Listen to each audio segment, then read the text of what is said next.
This is Oliver Slope with Blue Line Futures coming to you from the floor of the CME here in Chicago with your livestock roundup. And we have seen the cattle complex start to grind a little bit higher, repairing some of that technical damage that we've seen over the past week and a half, really from those Tyson fires where we got the double gap downs and lock limit lower days. And we're starting to repair that, but still a lot of work to be done. 103.75 for October is that next line in the sand.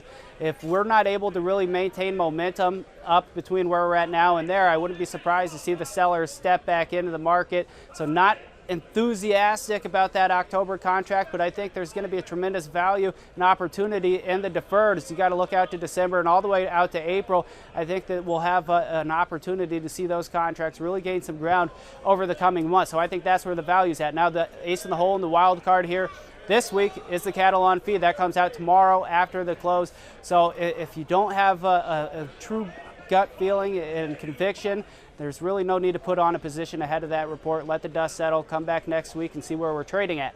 Now, as far as the feeder cattle are concerned, running up against resistance for that October contract, 137.80 to 138.30 is the gap from a week and a half ago, as well as the 50-day moving average. We think this will represent a big barrier, and I don't think that the bulls are going to have enough juice to get out above there. So we would look at this as a selling opportunity and look for a potential retest to the low end of the recent range, closer towards 132.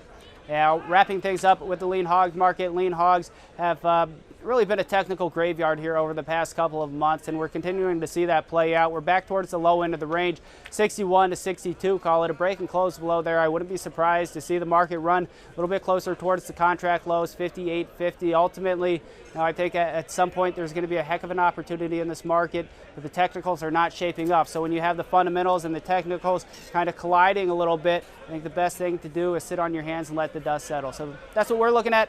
That's what you should be looking at too. This has been Oliver Slope with Blue Line Futures from the floor of the CME.